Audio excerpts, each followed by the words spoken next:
G'day, Hamish here from 4Ag. Just going over the 950 offsets. Many of you will be familiar with the 970 offsets, which is the contractor model. So the baby brother is the 950s. All the same features of the 970s. So we've got independent cut angle adjustment. We've got the terrain pilot ram for following terrain, steering drawbar. We've got the wide 500 wheels. This is a 4.1 metre model on 26-inch blades. So we've still got the oil bath bearings, so no need to grease these discs. And the beauty about this set is the machine folds up to 2.6 metres for transport.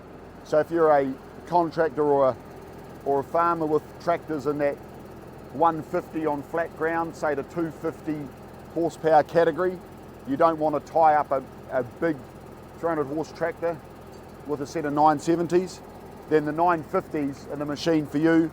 Very compact in transport, all the same functionality as the 970s, but this model here is just under 4 tonne, so you can pull it with a smaller tractor. Still plenty of clearance under the machine for going down the road. We have the depth valve on the wheels, so you can hold the machine out of the ground for shallow post-harvest disking, and independent front and rear cut adjustment, so you can get the perfectly tuned finish. If this is the category of disc you're after and that horsepower bracket, give us a call. We'd love to demo them to you.